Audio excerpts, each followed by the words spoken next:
कैसे हो? सब बढ़िया ना? बिल्कुल। Again again again. वैसे आज हम लोग जो है ना, प्रतिस्थापन विधि नाम तो इससे पिछले वाले क्लास में ही हम इसके बारे में बेहतर तरीके से सीख चुके थे, लेकिन फिर से आज इसको जो है हम लोग बेहतर तरीके से सीखेंगे। ठीक है ना?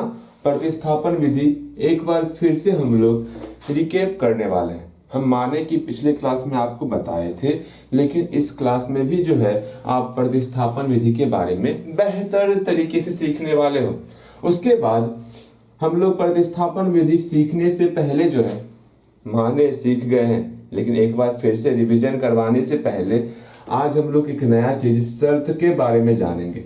एक बात पहले से अपने मन में बैठा लो कि शर्त से आपके सवाल में, आपके एग्जाम में प्रश्न आएंगे आएंगे और आएंगे।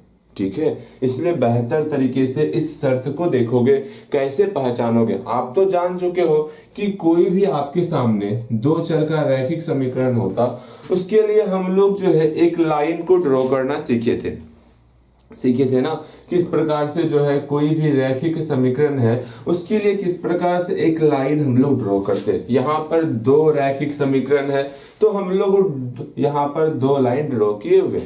अब कैसे जानेंगे कि दोनों लाइन एक दूसरे को क्रॉस करेगा या फिर दोनों लाइन एक दूसरे को क्रॉस कभी नहीं करेगा, या फिर हर एक पॉइंट पर दोनों लाइन एक दूसरे को क्रॉस करेगा, ये कैसे हम लोग जान जाएंगे? हाँ, ये कैसे जानेंगे बिना इसको सॉल्व किए? इसके बारे में आज जानने वाले हैं। लेकिन इन सारी चीजों को समझने से पहले एक प्यारा चीज हम लोग करने वाले हैं, उसका नाम है रिवीजन। पहले हम लोग सब कुछ रिवीजन करेंगे, उसके बाद हम लोग आगे बढ़ेंगे। ठीक है? बातें समझ में आ गई? हम लोग जो है दो चर के रैखिक समीकरण में स्टार्टिंग से लेके अंत तक में क्या क्या बातें आपको ध्यान में रखनी है, पहले इस पर विचार कर लेते। ठीक है? दो चर के रैखिक समीकरण में पहली बात आपको ये समझना होगा, कहीं पर अगर लिखा हुआ एक चर का रैखिक समीकरण, कहीं पर लिखा हुआ एक चर का रैखिक समीकरण, लीनियर इक्वेशन, रैखिक समीकरण को हम लोग लीनियर इक्वेशन कहते हैं। ठीक है? इस बात को समझ के चलना। लीनियर इक्वेशन, लीनियर इक्वेशन का मतलब क्या होता है? रैखिक समीकरण, रैखिक समीकरण। ओके, ये समझ के चलोगे। ये समझ में आ गया ना? बिल्कुल समझ में आ जाएगा।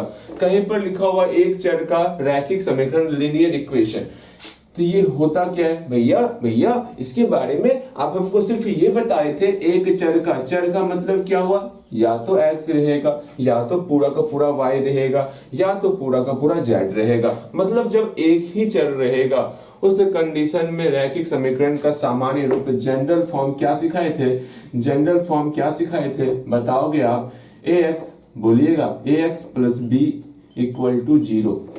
समझ में आ गया? इसमें आपका एक ही चर है, वो है आपका x। ध्यान से देखो, एक ही चर है, वो है आपका x, और ये a और b आपका जो है कांस्टेंट टर्म है। क्या कौन सा टर्म है? Constant term. कांस्टेंट समझते हो? इसका एग्जांपल जैसे कि हम लोग बोल दिए 6x प्लस 7 इक्वल टू 0। ये आपका एक चर का, इसमें सिर्फ और सिर्फ एक ही चर है, वो है आपका x। भैया ये तो हम जानते हैं, चर इसमें x है, एक ही चर है, और ये मेरा रैखिक कैसे हुआ? क्योंकि इसका घात मेरा 1 है। भैया ये तो आप सिखाए थे। बिल्कुल आप यही कहने वाले हो। अर्थात यहाँ पर 6x प्लस 7 यह आपका एक चर का रैखिक समीकरण हो गया। Again 2x minus 6 equal to 7, ये क्या है? ये भी आपका एक ही चर है। यहाँ पर चर मेरा x ही है ना, बाकी सारा का सारा कांस्टेंट टर्म है। अर्थात ये हमारा एक चर का रैखिक समीकरण हो गया। ये हम लोग सीखे हुए हैं। बिल्कुल। अब ये बताओगे, ये जो एक चर का रैखिक समीकरण है, इसमें x का वैल्यू कितना हो सकता है? क्या क्या हो सकता है? भैया हम जाने थे इसका सॉल्यूशन कितना होता है? एक ही सॉल्यूशन होता है। x का वैल्यू जब सॉल्व करोगे ना, सिर्फ एक ही लिख लेंगे, मतलब x का वैल्यू इसमें क्या पुट करें जो आपका 0 के बराबर हो जाए। तो आप बहुत सोचोगे तो बोलोगे भैया इसमें x का वैल्यू जो है ना -7/6 पुट करेंगे ना, -7/6, तो ये रिजल्ट जो है 0 के बराबर हो जाएगा। आप सॉल्व करके देख सकते हो। भैया वो तो बात समझ गए। अर्थात इसमें जो x का वैल्यू कुछ भी निकलेगा, जिसको हम लोग जीरोज कहते, शून्य कहते, मूल कहते, कितना सारा नाम था। क्या क्या बोलते हैं? शून्यक बोलते हैं, मूल बोलते हैं। याद आ रहा है कुछ? शून्यक, मूल, ये सब क्या है? ये सब है आपका x का वैल्यू जो हम लोग यहाँ पर पुट करेंगे और ये इक्वेशन मेरा 0 के बराबर हो जाएगा। वो सारा x का वैल्यू हमारा शून्य कहलाएगा, मूल कहलाएगा। समझ रहे हो ना? बिल्कुल आप समझ रहे होगे। अर्थात जैसे x का वैल्यू कुछ भी निकल गया, अल्फा निकल गया, ये अल्फा क्या है मेरा, ये अल्फा जो है मेरा शून्यक है, इसी को हम लोग मूल भी कहते हैं। इसकी संख्या कितनी होने वाली, इसकी कितनी संख्या होने वाली, इसकी एक ही संख्या होगी। अर्थात इसमें जो है x का वैल्यू एक ही निकलेगा। इसमें x का वैल्यू क्या निकलेगा, -b/a निकल जाएगा। आप सॉल्व करके देख लो ना, ax + b = 0 है ना, यहां से x को अकेला करेंगे तो -b/a हो जाएगा। तो यह समझ में आ गया, इतना आपको हम समझा चुके थे। अगेन ये हुआ एक चर का रैखिक समीकरण। अगेन अगर मेरा दो चर हो जाए, अगर हमारा, फिर सेकेंड चीज आपको ध्यान में रखना है, अगर दो चर का मतलब क्या हुआ, अगर x और y दोनों आ जाए, ठीक है, x y z ये सब हमारा चर होता है ना, बिल्कुल। अगर ये अगर दोनों साथ में आ जाए, जैसे दो चर का रैखिक समीकरण की बात कर रहे हैं, लीनियर इक्वेशन की बात कर रहे हैं, हमेशा ध्यान रखना चर अचर में, ठीक है। आप अगर भूल गए हो तो ध्यान में रखोगे, ये x हो गया, y हो गया, z हो गया, u हो गया, v हो गया, t हो गया, ये सब जितना टर्म होता है, ठीक है, ये सब हमारा चर में आता है। और अचर की बात करते हैं तत्काल के लिए, कैलकुलस में जो है हम लोग जो है अचर में a हुआ, b हुआ, c हुआ, तत्काल इसको हम लोग कांस्टेंट टर्म मान के चलते हैं। तो जहां भी हम लोग कांस्टेंट टर्म के जगह पर a b c अक्सर इसका हम लोग प्रयोग करते दिखे जाएंगे, तो आप लोग वहां पर घबराना नहीं है आपको। ओके ओके ओके, अर्थात इसको आपको कांस्टेंट मान के चलना है। हाँ भैया, इसलिए देखिए यहाँ कांस्टेंट की जगह a पुट किए हैं, b पुट किए हैं, c पुट किए हैं, d पुट करेंगे, ये सब आपको कांस्टेंट मान के चलना तत्काल के लिए। अगर यहाँ देखो, अगर हम दो चर का रैखिक समीकरण की बात करेंगे, इसका जनरल फॉर्म क्या हो जाएगा, जनरल फॉर्म भैया इसका जनरल फॉर्म क्या होगा, हम पढ़े हुए थे, बोलोगे मेरे साथ दोहराओगे। आखिर दो चर, जिसमें दो चर आना चाहिए, x भी आना चाहिए, y भी आना चाहिए, उसके लिए जनरल फॉर्म क्या हो जाएगा, ax + by, बोलिएगा, इक्वल टू या प्लस c = 0। ये हम लोग पढ़े हुए हैं ना, बिल्कुल पढ़े हुए हैं, कहीं कोई समस्या नहीं है। इसमें शून्यकों की संख्या कितनी हो जाएंगी, जैसे हम बोल दिए 2x + y + 1 इक्वल टू यहाँ पर 0 बोल दिए। अर्थात x और y का क्या क्या वैल्यू पुट करेंगे, x और y का क्या क्या वैल्यू पुट करेंगे, ये 0 हो जाए। तो हम आपको सिखाए ढेर सारा वैल्यू जो है यहाँ पर x और y का हम लोग पुट कर सकते हैं, जिससे ये हमारा 0 होगा। ये हम सिखाए थे ना, बिल्कुल। इस अर्थात इसमें शून्यकों की संख्या अनंत होने वाली। जैसे हम बोलेंगे x + y = 7, इसमें कितना चर है, दो चर है ना, बिल्कुल, एक x हुआ, एक y हुआ। हाँ भैया दो चर है, और a का वैल्यू इसमें क्या है, इसमें a का वैल्यू यहाँ 1 है, b का वैल्यू क्या है, जो y के साथ गुणांक होगा वो हमारा b का वैल्यू होता।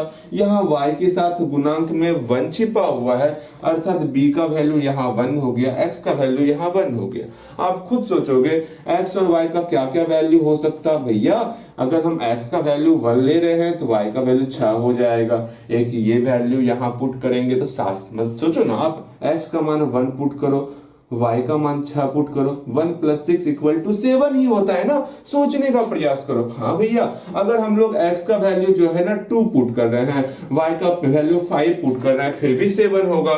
अगर हम लोग x का वैल्यू 3 पुट कर रहे हैं, y का वैल्यू हम लोग यहाँ पर 4 पुट करें, फिर भी 7 होगा। अर्थात ऐसा ढेर सारा वैल्यू हम लोग जो है x और y का ले सकते, मतलब अनंत होता है। इसका शून्यक, इसका मूल क्या होता है, अनंत होता है। ये आप हमेशा ध्यान में रखना, अर्थात इसका शून्यक और मूल हमेशा अनंत होगा।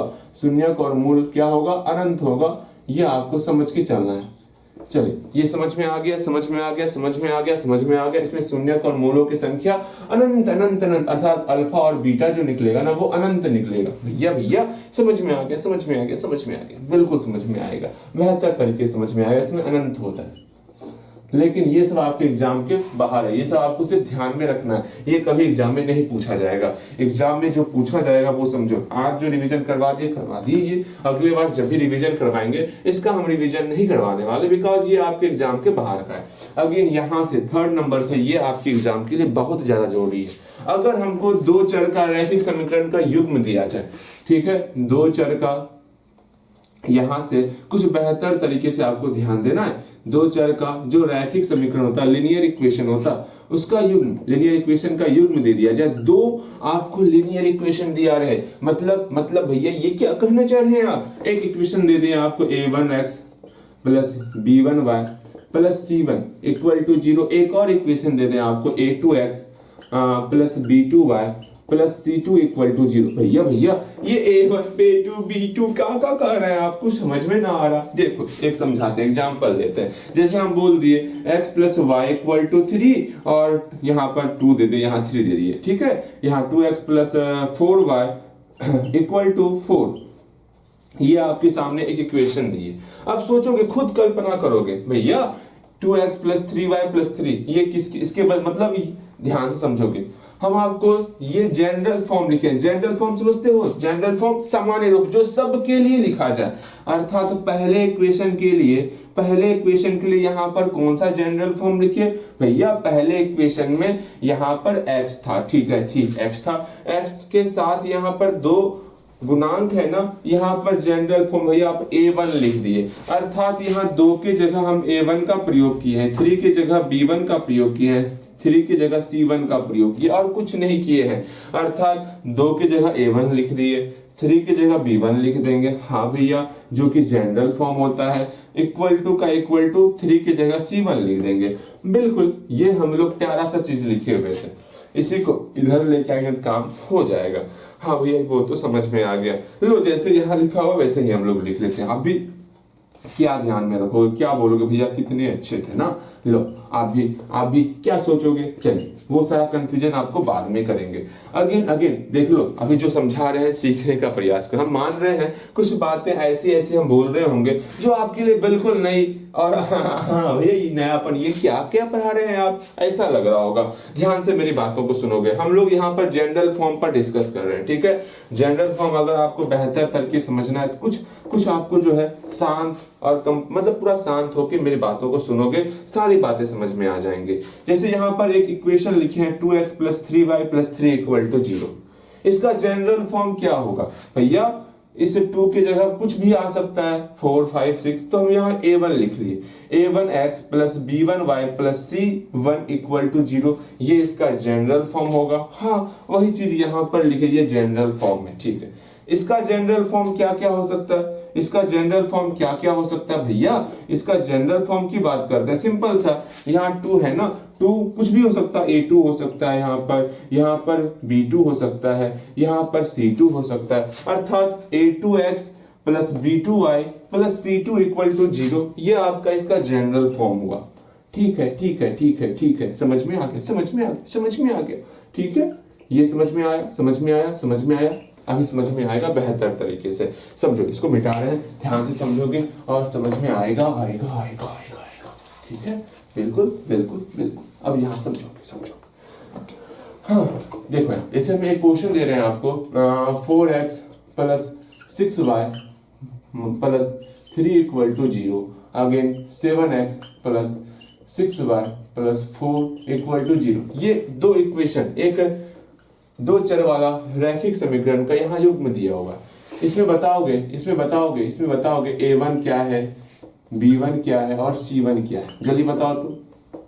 और a2 क्या है, b2 क्या है और c2 क्या है, ये मुझे बताओगे जल्दी।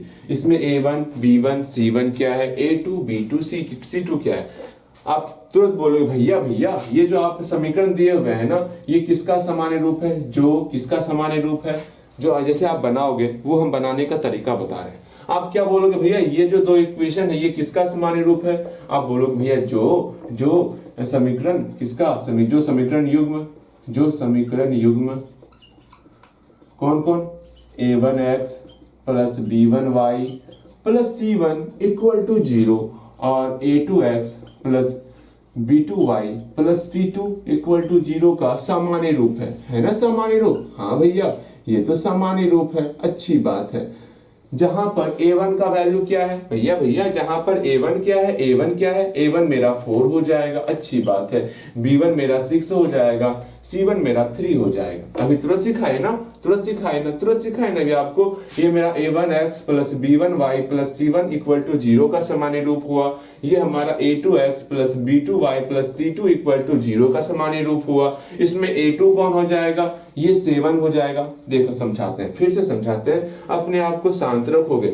ऊपर में a1 b1 c1 ये पहले इक्वेशन के लिए आपको देखना है, फिर आपका a2 b2 c2 ये आपको सेकेंड इक्वेशन के लिए देखना है। ठीक है, बातें समझ में आ रही है, बिल्कुल समझ में आ रहा होगा। यहाँ पर पहले इक्वेशन का बात करते हैं। पहले इक्वेशन में a1 क्या है, 4 है तो 4 लिख लिए। b1 क्या है, 6 है तो यहाँ 6 लिख लिए। c1 क्या है, 3 है तो यहाँ 3 लिख लिए, अच्छी बात है। फिर अगेन a2 क्या है, 7 तो 7, b2 मेरा 6 है तो यहाँ 6 आ गया, c2 मेरा 4 है तो 4 आ गया। ये छोटा सा चीज आपको लिखना होगा। अच्छी बात है, समझ में आ जाएगा, समझ लोगे a1 क्या होता, b1 क्या होता, c1 क्या होता, ये सीखने का प्रयास करो। एक और क्वेश्चन दे रहे हैं, आपको सिर्फ ये लिखना है, ये सब सिर्फ मन में रखोगे। हाँ ये किसका सामान्य रूप है, ये आपको लिखना नहीं होता है, ये सिर्फ लिखोगे आप। ठीक है, मतलब सिर्फ ध्यान में रखोगे ये सारी बातें, सिर्फ आपको ये लिखना है। ओके, समझ में आ गया। ये सामान्य रूप कुछ ध्यान में रखो या ना रखो, ध्यान में आपको ये ध्यान में रखना है सामान्य रूप के बारे में कि दो चर का रैखिक समीकरण के युग्म का सामान्य रूप क्या होता है। पहला समीकरण का सामान्य रूप a1x plus b1y plus c1 equal to 0। दूसरे समीकरण का सामान्य रूप बोलोगे a2x plus b2y plus c2। जो दूसरा समीकरण होगा ना उसमें सब में 2 2 2 लगा हुआ है, जो पहला समीकरण होगा ना उसमें सब में 1 1 1 लगा हुआ है। ये समझ के चलो, ठीक है, समझ में आ गया। जो पहला समीकरण है उसमें सब में मेरा 1 1 1 लगा हुआ है, जो दूसरा समीकरण होगा उसमें सब में 2 2 2 लगा हुआ है। भैया अब समझ में आ गया, बेहतर तरीके से समझ में आ गया। आप क्वेश्चन दीजिए तो हम बनाते हैं, बिल्कुल आपको देते हैं। उम्मीद करते हैं आप बनाओगे, बेहतर तरीके से समझोगे। ठीक है, बिल्कुल यहाँ ध्यान दोगे। जैसे हम बोले 2x plus y equal to नहीं माइनस 6 इक्वल टू 0। अगेन यहाँ पर 3x minus 6 y plus 2 equal to 0। इसमें ये बताओगे यहाँ पर a1 का वैल्यू क्या है।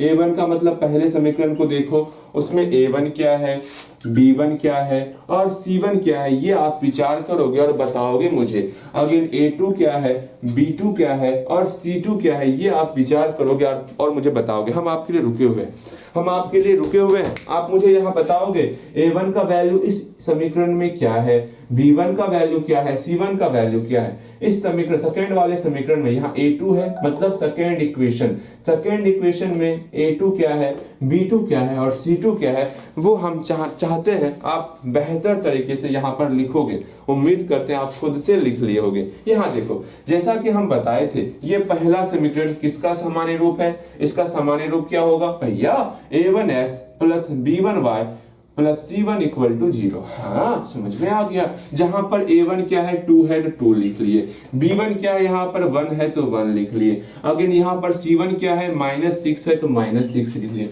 हाँ जी समझ में आ गया। अगेन देखते हैं, इसमें a2 क्या है, 3 है तो 3 लिख लिए। इसमें b2 क्या है, माइनस 6 तो माइनस 6 लिख लिए। इसमें c2 क्या है, +2 ना, हाँ तो +2 लिख लिए। अच्छा भैया समझ में आ गया, क्या कहना चाह रहे हैं आप। ठीक है, समझ में आ गया ना बेहतर तरीके से, बिल्कुल समझ में आ गया होगा। अब ये देखना है, जब आप a1 a2 b1 b2 c1 c2 ये सब बेहतर तरीके से सीख जाओगे ना, बेहतर तरीके से, तब आपको क्या करना है, तब आपको ये भी नहीं लिखना है। जैसे समझो, अब आपको जो है ना, कोई भी दो चर का रैखिक समीकरण का युग्म दिया रहे, तो आपको ये हम क्यों सिखा रहे हैं पता है, a1 a2 b1 b2 c1 c2 क्यों सिखा रहे हैं, क्योंकि हम आपको जो है अंतर्यामी बनवाना चाहते हैं। अंतर्यामी का मतलब क्या होते हैं भैया, कि आप सिर्फ इस इक्वेशन को देखो और ये बता दो कि हम तो ये जानते हैं इस इक्वेशन को हम लोग जानते हैं एक लाइन ड्रॉ करना। इस इक्वेशन का भी हम लोग जानते हैं एक लाइन ड्रॉ करना। अगर मान लो हमको एक equation x plus Y equal to 3 दिया हुआ है तो आराम से हम लोग x और y का जो है लाइन ड्रॉ कर सकते हैं। इसमें तो कहीं कोई समस्या नहीं, ये तो हम बेहतर तरीके सीखे थे, इसमें तो कहीं कोई दिक्कत नहीं था। सीखे थे ना कैसे हम एक लाइन ड्रॉ करेंगे। इस प्रकार से ये एक लाइन जाएगा x plus Y equal to 3, ये मेरा लाइन जो है x plus Y equal to 3 बन जाता, मतलब एक लाइन ड्रॉ कर सकते हैं। अगर हम इस ग्राफ को हटा भी दें तो यहाँ पर ये जो लाइन दिख रहा है आपको, ये लाइन आपका जो x plus Y equal to 3 हो जाएगा। बिल्कुल भैया, एक और हम दे देंगे कि x plus Y equal to 2 दे दिए। इसका मतलब क्या, एक और लाइन ऐसा जाएगा जो कि कहलाएगा x plus Y equal to 2 ना। मतलब यहाँ पर अगर दो इक्वेशन हमको दिया हुआ है, इसके लिए यहाँ पर दो लाइन हो जाएगा। यहाँ पर किस प्रकार का लाइन हो रहा है, क्या ये दोनों लाइन एक दूसरे को काट रहा है, क्या क्रॉस कर रहा है क्या? भैया देखते हैं, ये दोनों लाइन एक दूसरे को क्रॉस नहीं कर रहा है। तो कैसे हम जान गए सिर्फ समीकरण के युग्म को देख के कि ये जो है इसका जो भी हम ग्राफ बनाएंगे वो क्रॉस करेगा या फिर समांतर होगा या फिर संपाती होगा। ये हम कैसे जानेंगे वो सिखा रहे हैं। बिना बिना बिना ग्राफ बनाए कैसे सॉल्व करेंगे। एग्जाम में भी ऐसे ही दिया रहेगा आपको, ये समीकरण युग्म दिया हुआ रहेगा, पूछा जाएगा बताओगे इसका जो ग्राफ बनेगा वो एक दूसरे को कट करेगा या फिर एक दूसरे के समांतर होगा या फिर एक दूसरे के ऊपर होगा, संपाती होगा, ये बताओगे आप मुझे। तब वहां पर आप कैसे सॉल्व करोगे। सिंपल सा, सिर्फ कुछ ध्यान में रखो ना रखो, सिर्फ आपको इतना बोलना है, जब भी समीकरण दिया हुआ रहेगा आपका काम है a1 बटे a2 निकालना, ठीक है, अर्थात इस दोनों का बटे निकाल लेना, ठीक है। फिर उसके बाद b1 बटे b2 निकालना, सिंपल सा इस दोनों का बटे निकाल लेंगे। हाँ भैया, इस दोनों का बटे निकाल लेंगे। फिर आपका काम है c1 बटे c2 निकालना, अर्थात इस दोनों का अनुपात बटे निकाल लेंगे, बस और कुछ नहीं, बस चिल करना। उसके बाद इसका वैल्यू निकाले, इसका वैल्यू निकाल के काम खत्म, बस हो गया। बस वहीं पर सारी समस्याएं आपकी समाप्त हो जाने वाली, ठीक है। बस इतना सा काम करना है, चाहे कोई सा इक्वेशन दिया रहेगा आपको बस इतना सा ही काम करना है, ठीक है। a1 बटे a2 निकालेंगे, b1 बटे b2 निकालेंगे, c1 बटे c2 निकालेंगे। बस आपके मन में यही चलना चाहिए कि जब भी आपसे पूछेगा बताइएगा ये आपके सामने समीकरण युग्म है। ये कैसा समीकरण हो सकता है, क्या एक दूसरे को क्रॉस करेगा, क्या समांतर होगा, क्या संपाती होगा, तीन चीज पूछा जाएगा। इस तीनों में इसका किस प्रकार का रूप होने वाला, तो आप कैसे बताओगे। आपको कुछ नहीं जानना, सिर्फ आपको जो है जो भी आपको समीकरण युग्म दिया हुआ रहेगा उसमें आपको a1 बटे a2 निकाल लेना है, b1 बटे b2 निकाल लेना है, c1 बटे c2 निकाल लेना है। निकालो ना, तब बताएंगे। देखो कैसे बनाओगे, क्या करना है क्या नहीं करना है वो समझो। जैसे यहाँ पर दिया हुआ है, अब बताओगे बनाओगे कैसे, सुनो। जैसे ये समीकरण दिया हुआ है, सिंपल सा वो क्या करना है, यहाँ पर लिखना, सॉल्यूशन करके लिख लेना है। हाँ, समीकरण देख लिए, हाँ समीकरण देख लिए। अब क्या करना है, सिंपल सा आपको यहाँ लिखना होगा, जहां a1 क्या है, a2 क्या है, b1 क्या है और c1 क्या है, ये आप लिख लोगे, बेहतर तरीके से लिख लोगे। फिर a2 क्या है, फिर b2 क्या है और c2 क्या है, ये आप बेहतर तरीके से लिख सकते हो, ये आप लिख लोगे, ठीक है। उसके बाद आपको लिखना है ना, अब क्या करना है, अब हमको a1 बटे a2 निकालना है, फिर आपको b1 बटे b2 निकालना है, फिर आपको c1 बटे c2 निकालना है। मतलब जो चीज यहाँ रहेगा दोनों का बटे निकाल लोगे, जो चीज यहाँ रहेगा दोनों का बटे निकाल लोगे, जो चीज यहाँ रहेगा दोनों का बटे यहाँ निकाल लोगे। जल्दी यहाँ तक पहुंचो तो हल्दी हम रुके हुए हैं। ये a1 b1 c1 तो निकालना आता ही है आपको, a2 b2 c2 कैसे निकालते हैं वो तो पता ही है आपको a1 बटे a2 निकालना है, b1 बटे b2 निकालना है, c1 बटे c2 निकालना है। हल्दी बनाइएगा, ठीक है, जल्दी बनाइएगा, अब हम आपके लिए रुके हुए हैं। उम्मीद करते हैं बन गया ना, बिल्कुल बन गया होगा। अब देखते हैं, हम मिलाते हैं, आप मिलाओगे। हम लोग ये सीख गए निकालना ना, a1 कैसे लिखेंगे, b1 c1 कैसे लिखेंगे, बिल्कुल। तो A1 B1 C1, 1 का मतलब पहले समीकरण को देखेंगे। पहले समीकरण में x का गुणांक 2 है तो ये मेरा A1 हो गया, y का गुणांक 1 है तो ये हमारा B1 हो गया, और यहाँ सिंपल सा -6 हमारा C1 हो गया। हाँ भैया सीख गए। A2 क्या है, इसमें 3 है, 3 लिख लिए। इसमें B2 क्या है, -6 तो -6 लिख लिए। इसमें C2 मेरा +2 है तो +2 लिख लिए। अच्छा भैया समझ में आ गया। अब इस दोनों का बटे निकालते हैं। यहाँ पर 2/3 निकल गया, यहाँ पर 1/6 निकल गया। हाँ ये तो समझ में आ रहा है। अगेन फिर यहाँ पे C1 बटे C2 में यहाँ पर आपका -6/2 निकल गया, अर्थात यहाँ पर -3/1। सिंपलीफाई करना होगा आपको, ठीक है। यहाँ आपका -3/1 निकल गया। अच्छा भैया समझ में आ गया, ठीक है। यहाँ पर देखो ये C1/C2 निकला है, ये B1/B2 निकला है, ये A1/A2 निकला। ये तीनों को देखो तो क्या ये तीनों सेम है क्या? नहीं है। तो एक बात ध्यान में रखना, सब क्या ध्यान में रखना है, लाइन क्रॉस यहां से जो हम लोग बोलेंगे 1 मिनट तक, सिर्फ वही चीज ध्यान में रखोगे और कुछ ध्यान में नहीं रखोगे, ठीक है।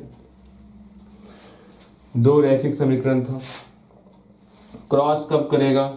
जब A1 बटे A2 और B1 बटे B2 ये बराबर नहीं होगा तो क्रॉस कर जाएगा। समझ में आ गया? समांतर कब होगा? जब A1 बटे A2 वो तो बराबर हो जाएगा B1 बटे B2 का, लेकिन C1 बटे C2 के बराबर नहीं होगा तो उसको हम लोग बोलेंगे समांतर हो रहा है, ठीक है। संपाती कब होगा? जब तीनों आपका बराबर हो जाए। क्या क्या? A1 बटे A2 बराबर B1 बटे B2 बराबर C1 बटे C2 हो जाएगा तो हम बोलेंगे संपाती है। तीनों आपका बराबर हो जाएगा तो संपाती है। तो देखते हैं, पहली बात ये दोनों आपस में बराबर दिख रहा है क्या? भैया नहीं दिख रहा है। जब ये दोनों ही बराबर नहीं है तो वो हमारा कौन से ग्रुप में आएगा? भैया ये आपका इस ग्रुप में आएगा, अर्थात ये क्या कर रहा है? दूसरे को क्रॉस कर रहा है, अर्थात प्रतिच्छेद कर रहा है। तो यहाँ पर सिंपल सा बोलोगे, चूंकि A1 बटे A2 does not equal to B1 बटे B2, ये आपका ये और ये आपस में बराबर नहीं है, इसलिए समीकरण युग्म का ग्राफ कैसा होगा? वो प्रतिच्छेदी होगा। समझ में आ गया? समझ में आ गया। अभी आपको लिख के दिखाएंगे, नीचे आपको नहीं दिख रहा है इसलिए हम नहीं लिख रहे हैं, ओके। आपको ऊपर एक और क्वेश्चन बताएंगे, उसमें आपको बेहतर तरीके से सब कुछ लिख के बताएंगे। यहाँ तक समझ में आया? यहाँ तक कैसे आएंगे? बिल्कुल आपको समझ में आ गया होगा। देखो यहाँ पर कोई ग्राफ नहीं बता रहे, ठीक है, कि ऐसा नहीं आपको पहले इसका ग्राफ खिंचवाएंगे फिर इसका भी ग्राफ खिंचवाएंगे तब बोलेंगे बताओगे। हाँ क्या दोनों लाइन जो है एक दूसरे को ग्राफ मतलब दोनों जो लाइन है क्या वो एक दूसरे को क्रॉस कर रही है क्या? प्रतिच्छेद कर रही है क्या? भैया प्रतिच्छेद ग्राफ में देखते हैं, ग्राफ पहले बनाएंगे, पहले लाइन ड्रॉ करेंगे। हाँ पहले लाइन ड्रॉ करते हैं फिर एक लाइन ड्रॉ करते हैं। हाँ भैया ये तो काट रहा है, ये तो प्रतिच्छेद कर रहा है एक दूसरे को। हाँ भैया अर्थात ये जो समीकरण युग्म जो है एक दूसरे को प्रतिच्छेद करेगा। इतना करेंगे? बिल्कुल नहीं। सिंपल सा आपको जो है A1 बटे A2 B1 बटे B2 C1 बटे C2 निकालना है और देखना है क्या ये दोनों आपस में बराबर है या नहीं है। अगर बराबर नहीं होगा तो आपको क्या बोलना है कि इसका ग्राफ एक दूसरे को प्रतिच्छेद करेगा, बस ये बोलना है। समझ में आ गया? बिल्कुल समझ में आ गया होगा। एक क्वेश्चन बनाओगे, ठीक है, बिल्कुल बनाओगे। तो मेरे ख्याल से आप समझ रहे हो बेहतर तरीके से। और सुनो एक बात, क्या आपको जल्दी से जल्दी जो है एक किताब परचेज कर लेना है, ठीक है। अब एग्जाम समाप्त हो गया, अब बुक परचेज कर लो। अब हम लोग बुक से पढ़ाई करेंगे, ठीक है। अभी तक तो यूं ही बिना बुक का पढ़ा रहे थे ना, आनंद की प्राप्ति नहीं हो रही थी, बिल्कुल, ठीक है। तो हम लोग जल्दी से जल्दी जो ना बुक को परचेज कर लेंगे और हम लोग पूरा प्रयास करेंगे बुक से बनाएं, बेहतर तरीके से हर एक चीज को सीखेंगे, ठीक है। हम लोग बहुपद भी पढ़ लिए लेकिन बुक से सारे क्वेश्चन को सॉल्व नहीं किए, ठीक है। वहां पर भी एक समस्याएं हैं। जल्दी से आप बुक परचेज कर लोगे तो हम लोग पूरा बुक के ऊपर शिफ्ट हो जाएंगे, तब बुक से पढ़ाई करेंगे अच्छे तरीके से, ठीक है। अभी तो हम बिना बुक का चले जा रहे हैं, चले जा रहे हैं, ठीक है। यहाँ ध्यान दो। अगेन एक और क्वेश्चन देते हैं, कम से कम यहाँ तक तो पहुंच सकते हो, अरे वहां तक तो नहीं, कम से कम ये A1 बटे A2, B1 बटे B2, C1 बटे C2 ये तो निकाल सकते हो ना, आप यहीं तक निकालोगे। जैसे क्वेश्चन दे रहे हैं -6x plus 7y minus 3 equal to 0, again 3x minus 3y plus 2 equal to 0। ये आपके सामने दो इक्वेशन है। इस दोनों इक्वेशन के लिए आप मुझे बताओगे जहां A1 क्या है, B1 क्या है और C1 क्या है, हल्दी बताओगे तो फिर आपका A2 क्या है, फिर B2 क्या है और C2 क्या है, ये बताओगे मुझे। अगेन ये बताने के बाद आपको लिखना है, इसको मिटा देते हैं, आपको लिखना है इसमें जो है A1 बटे A2 क्या होगा, B1 बटे B2 क्या होगा। नाउ अब क्या करना होगा, आपको A1 बटे A2 का वैल्यू निकालना है क्या होगा, अगेन B1 बटे B2 का वैल्यू निकालना है क्या होगा, अगेन C1 बटे C2 का वैल्यू निकालना है क्या होगा। जल्दी बताओगे क्या होगा, हम आपके लिए रुके हुए हैं, ठीक है। जल्दी बताओगे, जल्दी बताओगे। होगा, बेहतर तरीके से बना लिए होगे, कम से कम ये बन गया होगा। फिर सोचोगे क्या ये दोनों आपस में बराबर है, क्या ये दोनों आपस में बराबर है। अगर बराबर हो गया फिर ये देखें क्या ये तीनों आपस में बराबर है। अगर तीनों आपस में बराबर होगा तो बोलना है समपाती है। अगर सिर्फ ये दोनों बराबर है आपस में और ये बराबर नहीं है, बोलना है समांतर है, ठीक है। फिर उसके बाद अगर ये दोनों आपस में बराबर होगा, अगर ये दोनों आपस में बराबर नहीं होगा, फिर बोलोगे आपका क्या है, प्रतिच्छेदी है, ठीक है। ऐसे बोलना है, ठीक है। समझ में आ गया, बिल्कुल समझ में आ गया होगा। अगेन एक क्वेश्चन बताते हैं ना बेहतर तरीके से, आपको सब कुछ समझ में आ जाएगा, सब कुछ समझ में आ जाएगा, ठीक है भैया, ठीक है। मतलब समझ लो, फिर से समझो एक बार। अगर क्रॉस कर रहा होगा एक दूसरे को तो ग्राफ, इसको हम लोग क्या बोलेंगे भैया, A1 बटे A2 does not equal to B1 बटे B2 होगा। इसमें क्या होगा, A1 बटे A2 does not equal to B1 बटे B2 होगा।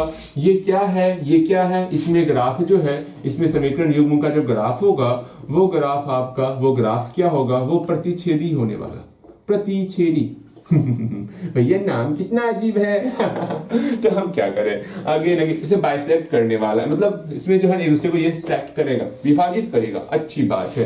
अगेन ये तो पहला चीज आपको ध्यान में रखना है। सेकंड चीज ये ध्यान में रखना है, अगर दोनों समांतर हो जाए तो क्या होगा वो समझोगे। अगर समांतर हो जाए, समांतर इस प्रकार का समांतर हो जाए, अगर समांतर हो जाए तो कंडीशन किस प्रकार का होगा, A1 बटे A2 इक्वल टू B1 बटे B2 और डज नॉट इक्वल टू, मतलब सिर्फ आप पहला और दूसरा आपका बराबर होगा, तीसरा बराबर नहीं होने वाला। हाँ, ये मेरा समांतर का कंडीशन था। ओके भैया ठीक है। एक और कंडीशन था हम लोग का, वो कंडीशन था संपाती का, वो भी देख लेते हैं। हाँ जी, तीसरा देख लेते हैं, जब लाइन जो है एक दूसरे के ऊपर ही आ जाए, हाँ एक दूसरे के ऊपर ही लाइन आ जाए तो क्या होगा, अर्थात तीनों आपका रेशो जो है बराबर होने वाला, ठीक है। ये आपको ध्यान में रखना होगा। हम माने पहली बार देख रहे हो भैया, जानते हैं यही जब आप लिखते हैं ना A1 बटे A2, B1 बटे B2 और C1 बटे C2,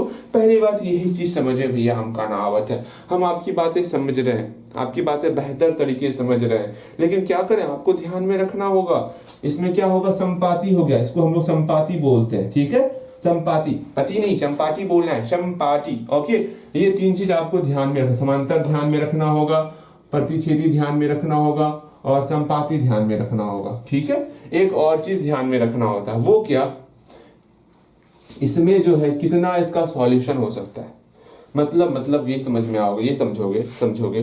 जैसे हम बोलेंगे इसमें x और y का कितना वैल्यू हो सकता है, तो आपको ये सोचना है जितना बार ये एक दूसरे को टच करेगा, भैया ये एक बार करता है, इसका एक औदित्य हल होगा, ठीक है, सिर्फ एक ही हल होगा, औदित्य हल जिसको कहते हैं। ये आपको समझ में नहीं आ रहा हो, सिर्फ सुन लो, सिर्फ ये सुन लो, आपको ध्यान में नहीं रखना, सिर्फ सुन लो। इसका क्या होगा, इसमें इसका कोई हल नहीं होगा, इसका कोई हल नहीं होगा, सिर्फ सुन लेना है, फिर बाद में भूल जाना है इसको।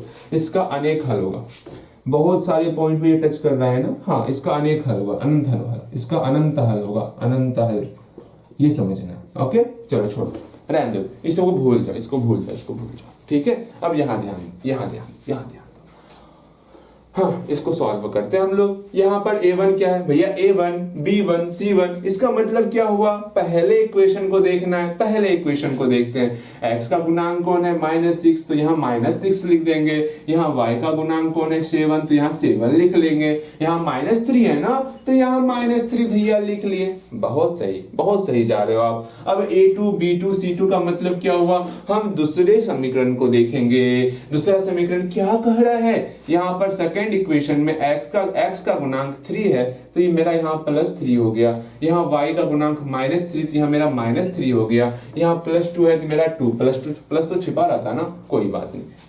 अब यहाँ देखो a1 बटे, भैया ये क्या लिख रहे हैं आप, a1 बटे a2 होता है ना। अच्छा अच्छा अच्छा भैया, ऐसे गलती, कान पकड़ ली, खुश खुश। हाँ जी, यहाँ देखो, अब हमको a1 बटे a2 लिखना है ना, इस दोनों का रेशो लिखेंगे। -6/3 हो गया। इसको सॉल्व करते 3 एकम 3, 3 दूनी 6, अर्थात -2/1 हो गया। अच्छा, ये निकल गया पहला रेशो। आपको भी घेरना है, घेर सकते हो। अगेन b1 बटे b2 क्या होगा, 7 बटे -3 हो गया। ये सॉल्व होगा क्या, नहीं होगा, तो इसका इतना यही निकल गया। b1 बटे b2 सेम ही निकल गया। सॉल्व करना है पूरा, c1 बटे c2 निकालना है ना, तो -3/2 निकला। ये भी सॉल्व नहीं होगा। अब देखो तो क्या क्या ये और ये बराबर है क्या, भैया अगर ये और ये बराबर है ही नहीं, बराबर होगा तब ना ये कंपेयर करेंगे। हाँ, आप दोनों बराबर हैं, नहीं बराबर है, तीसरा कुछ भी हो मतलब नहीं, क्योंकि हमें पहला कंडीशन मिल चुका है। जब ये दोनों आपस में बराबर नहीं होता है ना, जब ये दोनों आपस में बराबर नहीं होता है ना, वो उसका ग्राफ जो है प्रतिच्छेदी होता है। समझ में आ गया, समझ में आ गया, बिल्कुल आपको समझ में आ रहा होगा। यहाँ पर लिखना है, यहाँ पर क्या है, a1 बटे a2 वो आपका बराबर नहीं है b1 बटे b2 का, इसलिए हम बोलेंगे therefore अतः क्या बोलेंगे अतः समीकरण युग्म है ना, ये समीकरण युग्म का ग्राफ, समीकरण युग्म का ग्राफ क्या है, प्रतिच्छेदी है। भैया जी नाम सुनते हैं ना, तो हमें एक फिल्म का नाम याद आता है। छोड़ो, रहने दो। यहाँ देखो, ग्राफ प्रतिच्छेदी है, कुछ अजीब टाइप का नाम है ना। चलो ठीक है, यहाँ ध्यान दो। ठीक, यहाँ देखो, समीकरण युग्म का ग्राफ क्या, प्रतिच्छेदी। समझ में आ गया, बिल्कुल समझ में आ गया होगा। एक सलमान खान की मूवी आई थी ना, रहने दो, आपके सामने बाद में डिस्कस कर लिया, बाद में चर्चा कर लिया जाएगा। ओके, यहाँ देखो, समझ में आ गया, ये सारी बातें समझ में आ गया, बिल्कुल आपको बेहतर तरीके से समझ में आया होगा, कहीं कोई समस्याएं नहीं है। देखो, इतना ही करना होता है, पहले जानना होगा रेशो बराबर है या नहीं है। जानते हो ऑब्जेक्टिव में आएगा ना, इतना लिखने की आवश्यकता नहीं है, सिर्फ आप ये वैल्यू निकालोगे और देखोगे क्या तीनों आपस में बराबर हो रहा है। तीनों बराबर होगा, समपाती है, ठीक है। अगर ये दोनों सिर्फ बराबर है तो समांतर है। अगर ये दोनों बराबर नहीं है तो क्या होगा, बोलिएगा, प्रतिच्छेदी है। ध्यान से समझो, फिर से समझाते हैं, ध्यान से मेरी बातों को सुनोगे, मिटा है, हो गया, सिर्फ आपका क्वेश्चन बन गया। क्वेश्चन देखो, अभी याद करवाएंगे ना, मेरा काम है इसको याद करवाना, ठीक है, याद करवाना काम है। अब जल्दी से याद करवा देते हैं, उसके बाद आगे बढ़ेंगे। मुझे पता है ये अभी आपको याद नहीं हुआ है, तो याद करवाएगा कौन, बिक्की भैया, और कौन याद करवाएगा, दांत तोड़ देंगे आपका। हो गया। अब देखो, याद करते हैं हम लोग, अब याद करेंगे हम लोग, ये सब भूल जाओ, ये कुछ हो भी, ये ऊपर में कुछ था भी, ठीक है। अभी हम लोग सिर्फ नीचे वाला देखेंगे, a1 बटे a2, b1 बटे b2, c1 बटे c2, ये देखेंगे।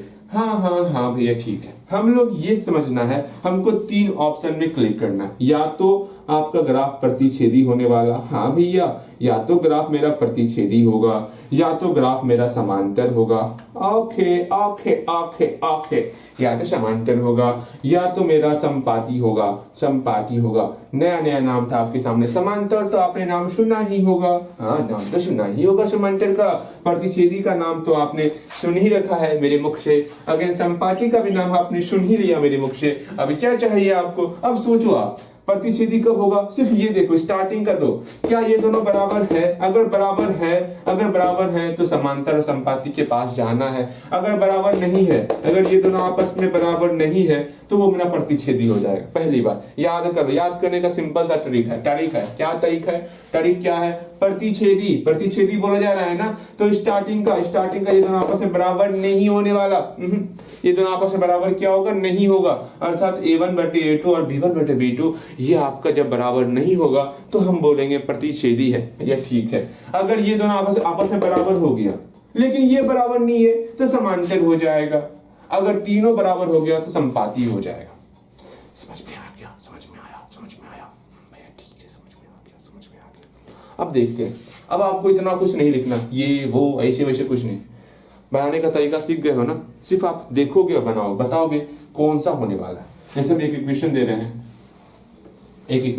सिर्फ आपको a1/a2 b1/b2 सोचना है, मन में सोचना है क्या हो सकता है, समांतर, संपाती और प्रतिच्छेदी क्या होगा, सिर्फ ये निकालोगे और बताओगे, ठीक है। हाँ, जब बनाने के लिए कहेंगे तो आपको अच्छे तरीके से जैसे सीखा है वैसे बताना है, लेकिन जब ऑब्जेक्टिव में आ जाए कि ऐसा कोई क्वेश्चन कि हाँ x + y = 2 और 2x + 2y = 4, ये आ गया, ऑब्जेक्टिव में आ गया। हमें तो सिर्फ आंसर चाहिए, ऑब्जेक्टिव में ना सिर्फ आंसर चाहिए ना, आंसर के लिए आप इतना तो नहीं करोगे ना, सिर्फ आप देखोगे, आप ये निकालोगे और कुछ नहीं, आपको बताना है प्रतिच्छेदी, समांतर, संपाती, सिर्फ इतना ही काम आपको ऑब्जेक्टिव के लिए करना है। अभी हम आपको ऑब्जेक्टिव के लिए तैयार कर रहे हैं, ठीक है। अगर सब्जेक्टिव में आएगा तो कैसे बना रहे हैं वो तो समझ में आ गया, सब्जेक्टिव में भी पूछा जाता है और ऑब्जेक्टिव में भी पूछा जाता है। ऑब्जेक्टिव के लिए सिर्फ आपको ये निकालना है अपने रफ वाले कॉपी में और देख लेना है आंसर क्या आने वाला है। जल्दी से इसे बताओगे a1/a2 क्या होगा, इस दोनों का अनुपात निकालोगे, इस दोनों का अनुपात निकालोगे और इस दोनों का अनुपात नहीं। भैया ये तो बराबर किस तरफ है, क्या होगा, कोई बात नहीं, दोनों ना बराबर किस तरफ है तो कोई बात नहीं, क्योंकि अगर इसको हम बराबर की इस तरफ लाएंगे तो -2 -4 होगा और माइनस फिर से कट ही जाएगा, बटे करेंगे तो दिमाग ना। अगेन बनाओगे तो a1/a2 निकालोगे, b1/b2 निकालोगे, c1/c2 निकालोगे, बस निकाल लिए होगे और बताओगे क्या ये दोनों बराबर है, भैया बराबर हो गया तो फिर देखेंगे क्या इसके बराबर है, अगर इसके बराबर होगा तो संपाती है, अगर इसके बराबर नहीं होगा तो समांतर है। ओके भैया ठीक है, जल्दी बताओगे, बताओ ना जल्दी बताओगे। देखते हैं, यहाँ देखो, यहाँ एक छिपा हुआ है ना, तो ये 1/2, यहाँ देखो b1/b2, यहाँ 1 है, यहाँ 2 है, अर्थात 1/2, यहाँ पर 2 है और 4 है, 2/4, इसको सिंप्लीफाई किए 1/2 निकल गया, 1/2, अर्थात ये दोनों आपस में बराबर था, ठीक, बराबर हो गया, अर्थात या तो समांतर या तो संपाती होगा। अब देखते हैं, यहाँ पर भी आपका 1/2 निकल गया, अर्थात तीनों बराबर हो गया, संपाती से तीनों बराबर हो गया, संपाती तीनों बराबर हो गया, संपाती मतलब संपाती में 3 आया है ना, 3 से तीनों बराबर हो गया। जब तीनों बराबर हो जाए तो ये आपका संपाती में आएगा। वाह भैया जी, संपाती में टिक लगा दोगे, समझ में आया, अगर तीनों बराबर तो संपाती। अच्छा भैया ठीक है, ऐसा नहीं, यहाँ प्रतिच्छेदी दी आ रहा है भैया, दी आ रहा है, दोनों बराबर होगा, दांत तोड़ देंगे ठीक है, बस याद करने का तरीका बता रहे थे, ऐसी बातें ध्यान में नहीं लाओगे, ठीक। संपाती है, तीनों बराबर हो गया, प्रतिच्छेदी में ये दोनों बराबर नहीं होता। ओके, अगेन समांतर की बात करेंगे, सिर्फ ये दोनों बराबर होगा और कोई बराबर नहीं होगा, ठीक है, समझ में आ गया, बिल्कुल समझ में आ गया। एक और क्वेश्चन दे रहे हैं, सिर्फ आपको रेशो निकालना है और बता देना है समांतर, संपाती और प्रतिच्छेदी, और कुछ नहीं करना है, ठीक है। उम्मीद करते बना पाओगे। क्वेश्चन देखोगे 2x + 4y = 2, again 4x + 8y = 3, बताओगे ये कैसा होगा, प्रतिच्छेदी, समांतर या फिर संपाती, ये किस प्रकार का होने वाला, प्रयास करोगे, प्रयास करना है आपको, सिर्फ रेशो लिखो और बता दो प्रतिच्छेदी, समांतर, संपाती, ठीक है। हाँ भैया ठीक है ठीक, ये ऑब्जेक्टिव बना रहे हैं, ऑब्जेक्टिव से ऑब्जेक्टिव के लिए सिर्फ आपको रेशो ही निकालना है और ज्यादा कुछ नहीं निकालोगे। समय बचाना होता है ना ऑब्जेक्टिव में, ऐसा नहीं ना समय को इन्वेस्ट कर रहे हैं, लेकिन हाँ गलती नहीं करोगे। ठीक ठीक है, गलती नहीं करना, जल्दी करोगे आप। A1 बटे A2 निकालोगे, B1 बटे B2 निकालोगे और C1 बटे C2 निकालोगे। हल्दी हल्दी बनाओगे तो बन गया होगा, बन गया होगा, बिल्कुल बन गया होगा। हम मिलाते हैं, देखो यहाँ पर हम A1 बटे A2, ये आपका x का गुणांक होने वाला 2/4 हो गया।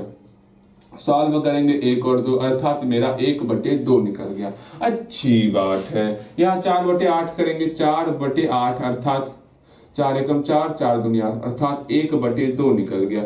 ये बहुत अच्छी बात है। यहाँ 2 और 3 है ना, अर्थात 2/3 निकला। अब सोचो तो क्या तीनों बराबर है संपाती? क्या तीनों बराबर है? नहीं भैया, तीनों बराबर नहीं है, संपाती नहीं होगा। अच्छी बात है। देखो तो क्या दोनों बराबर है? दोनों बराबर है। अरे भैया अगर दोनों बराबर नहीं होता ना तब ना प्रतिच्छेदी बोलते। यहाँ दोनों बराबर है। अच्छा है। क्या ये दोनों तीसरे के बराबर? नहीं, अर्थात ये हमारा समांतर हो जाएगा। समांतर हो जाएगा, समझ में आ गया? समांतर हो जाएगा। कैसे समांतर हुआ वो समझ में आया ना?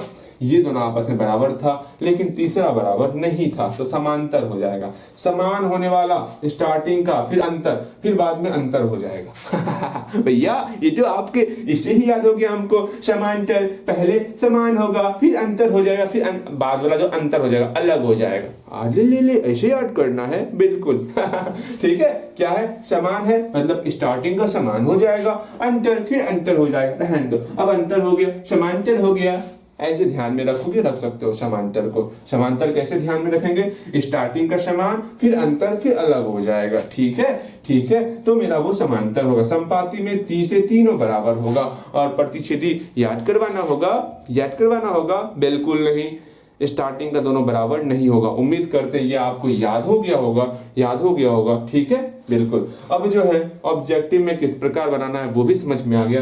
लेकिन जब भी हम बनाने के लिए बोलेंगे, आपको जैसे सिखाए हैं, पहले A1 B1 लिखो, A1 A2 B1 B2 C1 C2 लिखना है, फिर उसका अनुपात निकालना है। अनुपात निकालने के बाद बोलोगे, क्या बोलोगे? यहाँ पर जो है जैसे इसको हमको भाषा में लिखना होता, पहले A1 A2 B1 B2 ये पूरा लिखते, अच्छे तरीके से लिख लेते, उसके बाद लिखते यहाँ पर क्या हो रहा है।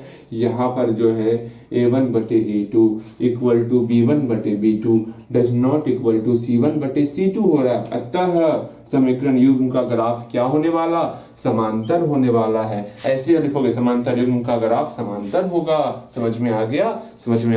बिल्कुल समझ में आ गया। और बेहतर तरीके से, अच्छे तरीके से लिखोगे। ठीक है, यहाँ से हम 3 क्वेश्चन दे रहे हैं आपको, जिसको डेली क्वेश्चन आंसर में आपको ऐड कर लेना है। ओके, ठीक है, बिल्कुल सही है। यहाँ देखो, समझो, जानो। ओके, इसको मिटा दे, बिल्कुल मिटा रहे हैं। अच्छी तरीके से आपको समझना है बस। यहाँ से 3 क्वेश्चन दे रहे हैं, उसको अभी बनाओगे, अभी क्लास वर्क में बनाओगे, और एक क्वेश्चन आंसर को जो है आपको डेली क्वेश्चन आंसर में ऐड कर लेना है। ठीक है, बिल्कुल। यहाँ देखो next daily question answer question add करो। कुछ भी क्वेश्चन होगा, I don't know question number कितना है। पहले क्वेश्चन आंसर में पहला नंबर क्वेश्चन लिखोगे। पहले तो हेडिंग दे दोगे आप। क्या हेडिंग देना है आपको? निम्न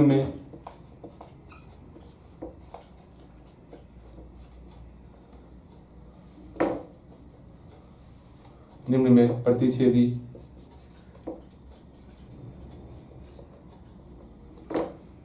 समांतर और संपाती पहचाने। ठीक है, उसका पहला क्वेश्चन लिखोगे। 2x plus 3y equal to 4। यहाँ हो गया आपका 4x plus 6y equal to 8। ठीक है, हाँ। Second question, 2x plus y equal to 1। Again 4x plus 2y equal to 3। Third question, x plus y equal to 1, 2x plus 3y equal to 2।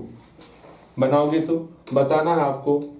3 he question दिए हैं, तीनों question के लिए आपको बताना होगा प्रतिच्छेदी होगा, समांतर होगा या संपाती होगा। जल्दी उतार लो, ये आपका एक ही क्वेश्चन के अंतर्गत आएगा। ठीक है, डेली क्वेश्चन आंसर में पता होगा आपको कैसे बनाते हैं कैसे नहीं करते।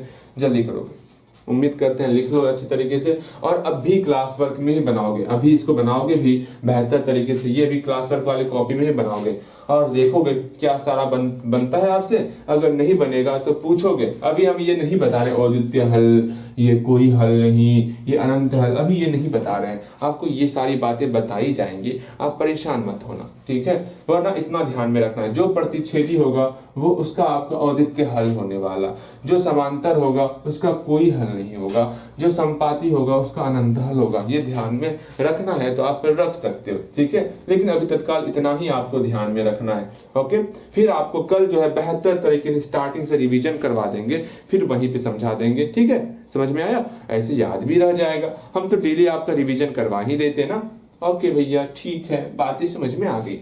यहां तक समझने के बाद शर्त हम समझ लिए। शर्त क्या समझे? अब हम लोग इक्वेशन को देख के हम लोग ये सीख चुके हैं कि ये आपका इसका ग्राफ कैसा होगा, प्रतिच्छेदी ग्राफ होगा या समांतर होगा या संपाती होगा, ये हम लोग पहचानना सीख चुके हैं, बेहतर तरीके से सीख चुके हैं। अब क्या करना है, अब कोई भी ग्राफ दिया हुआ, जैसे कि यहाँ पर इसको मिटा दें, उम्मीद करते हैं बना लिए होगे आप, बना लिए होगे, बन गया होगा आपसे। अब यहाँ ध्यान दो, जैसे ये हम लोग का दे दिया गया है, हाँ दे दिया गया हम लोग को, हाँ भैया ये हम लोग को दिया हुआ है, अच्छी बात है। अब यहाँ पर 5y दिया हुआ है। अब यहाँ पर ये इक्वेशन हमारे सामने है, ठीक है। अब इस इक्वेशन में बोला जाएगा कि हाँ आप मुझे बताओगे, इसका सॉल्यूशन बताओगे, इसका हल बताओगे। इसका हल निकालने का क्या क्या तरीका था भैया? हल निकालने का, जिसको हम लोग हल बोलते थे या फिर मूल बोलते थे या फिर शून्यक बोलते थे, ये सब नाम था। शून्यक छोड़ो, ठीक है, ये सारा नाम था, हल था, मूल था। ये सब हम लोग कैसे निकालते थे? इसको निकालने का 2-3 तरीका था। पहला मेथड क्या था, जिसको हम लोग बोले विलोपन विधि। भैया विलोपन विधि ये तो हम सीखे हुए हैं, विलोपन विधि से किस प्रकार से हम लोग सॉल्यूशन निकालते थे। फिर उसके बाद सीखे हम लोग प्रतिस्थापन विधि।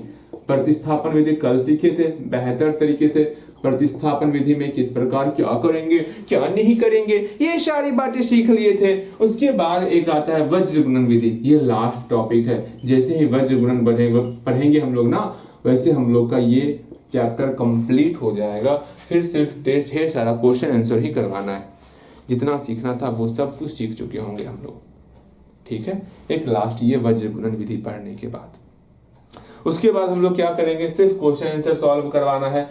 इस चैप्टर से क्वेश्चन जो पूछा जाता है वो किस टाइप में, इस चैप्टर से क्वेश्चन को 2 पार्ट में बांट दिया गया है। पहले पार्ट में क्या है, सिंपल सा, जितना हम अभी तक में सीखे हैं यहाँ वज्र गुणन विधि तक में, उससे पूछा जाएगा। और सेकेंड सबसे इंपॉर्टेंट पार्ट वो क्या, इसमें लैंग्वेज वाला सवाल पूछा जाता है।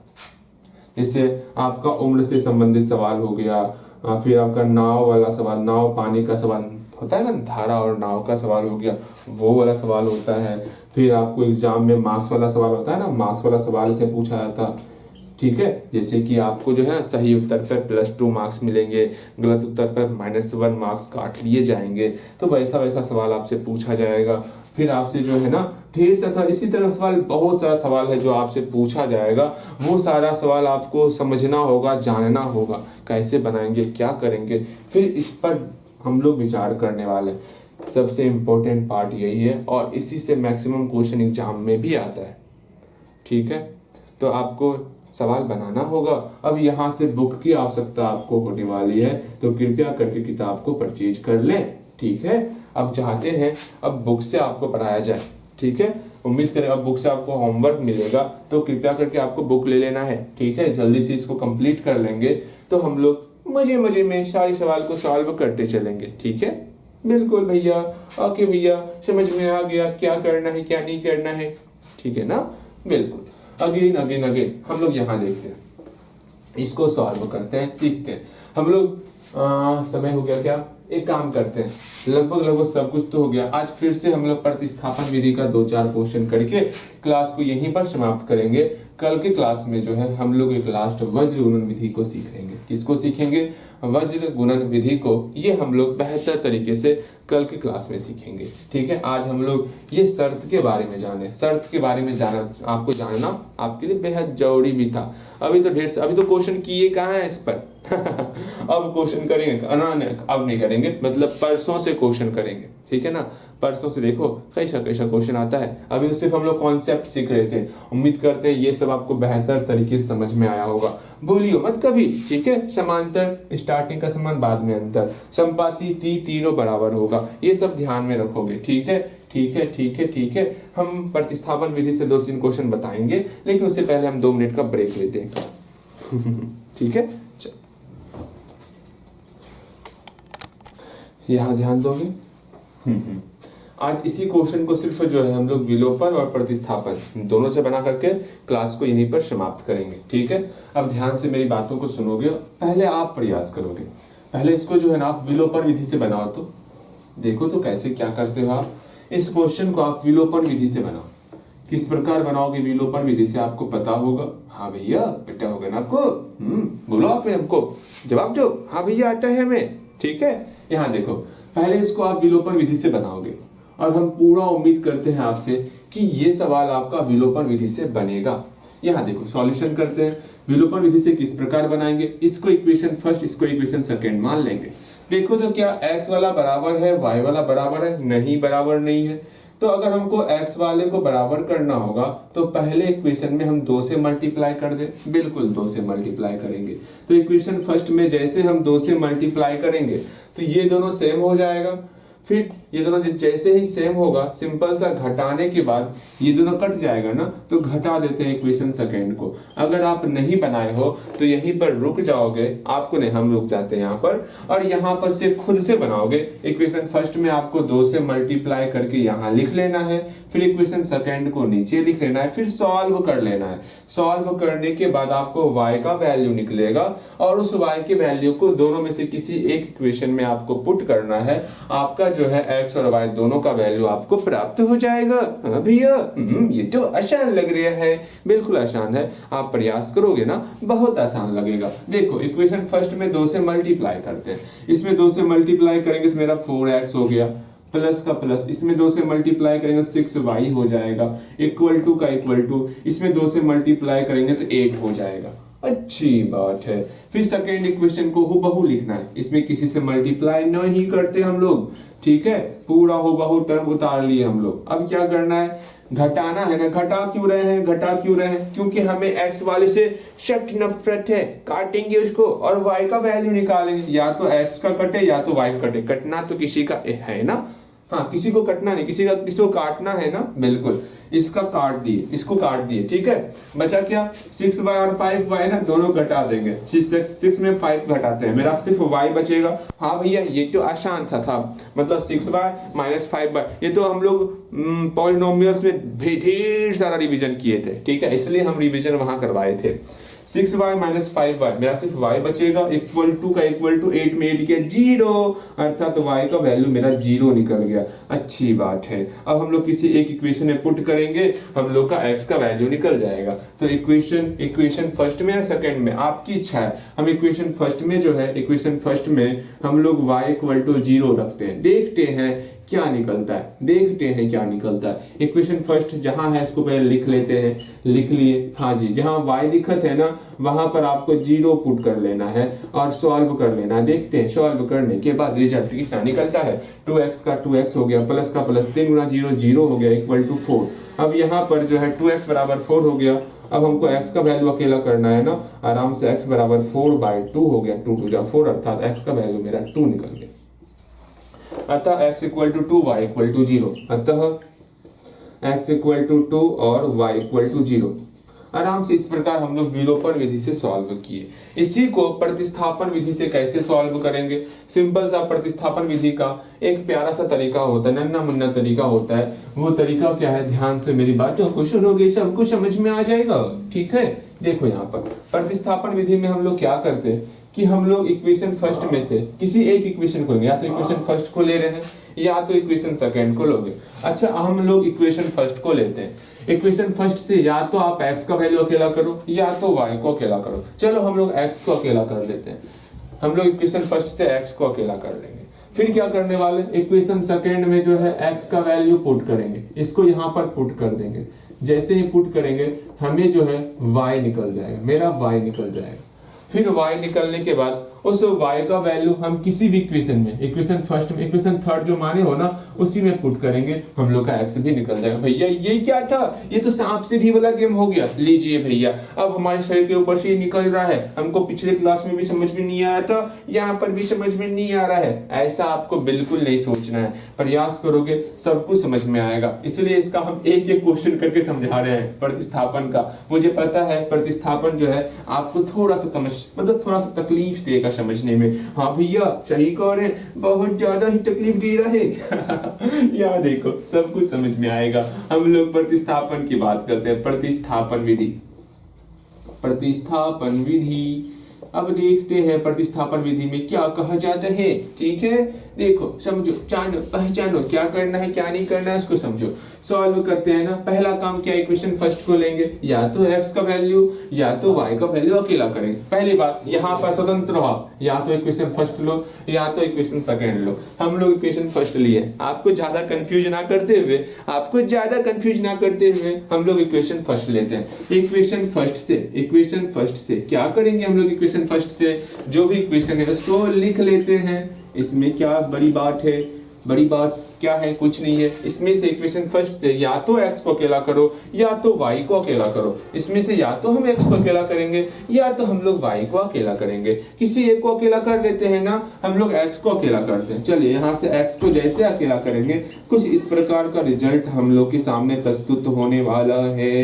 चलिए हम लोग के सामने कुछ इस प्रकार का रिजल्ट आ चुका है। अब इसका वैल्यू कहाँ पुट करना है, इस x का वैल्यू हम इक्वेशन सेकेंड में पुट करने वाले।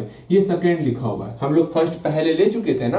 अब इसका वैल्यू कहाँ पुट करेंगे, सेकेंड में पुट करते हैं ना, क्या दिक्कत है। तो लिखते हैं यहाँ पर इक्वेशन सेकेंड में y equal to, sorry x equal to निकला था ना, x equal to 4 - 3y bye 2 रखते हैं। अगर आप नहीं बनाए उसके आगे खुद से बनाओगे। यहाँ पर 4x + 5y है ना, 4x + 5y = 8। यहाँ पर हम x का वैल्यू पुट कर रहे हैं, क्या पुट कर रहे हैं, 4 - 3y बटे 2 पुट कर रहे हैं। अब हाँ, आपसे पूरा मतलब उम्मीद करेंगे इसको आप सॉल्व करोगे, इससे आप y का वैल्यू अकेला करोगे। ठीक है, आप यहाँ से सॉल्व करोगे और हमको चाहिए y का मान, हमको चाहिए जल्दी से आपको y का मान यहाँ से निकालना है। उम्मीद करते हैं y का मान निकालोगे। उस y का वैल्यू निकलने के बाद यहाँ पर y का वैल्यू पुट करोगे इस इक्वेशन थर्ड में, तो आपका x का वैल्यू भी निकल जाएगा।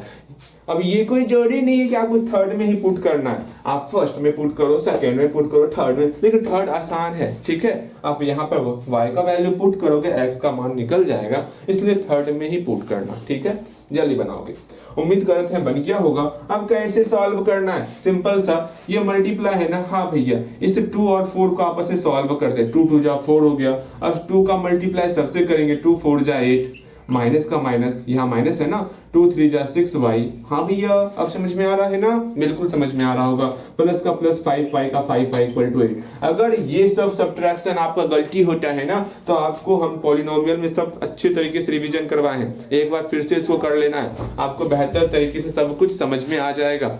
मेरा रिवीजन करवाया हुआ बेकार नहीं जाने वाला। अगर दिक्कत हो रहा है पॉलिनोमियल जाओगे फिर से रिवीजन कर लोगे। यहाँ देखो क्या करते हैं क्या नहीं करते।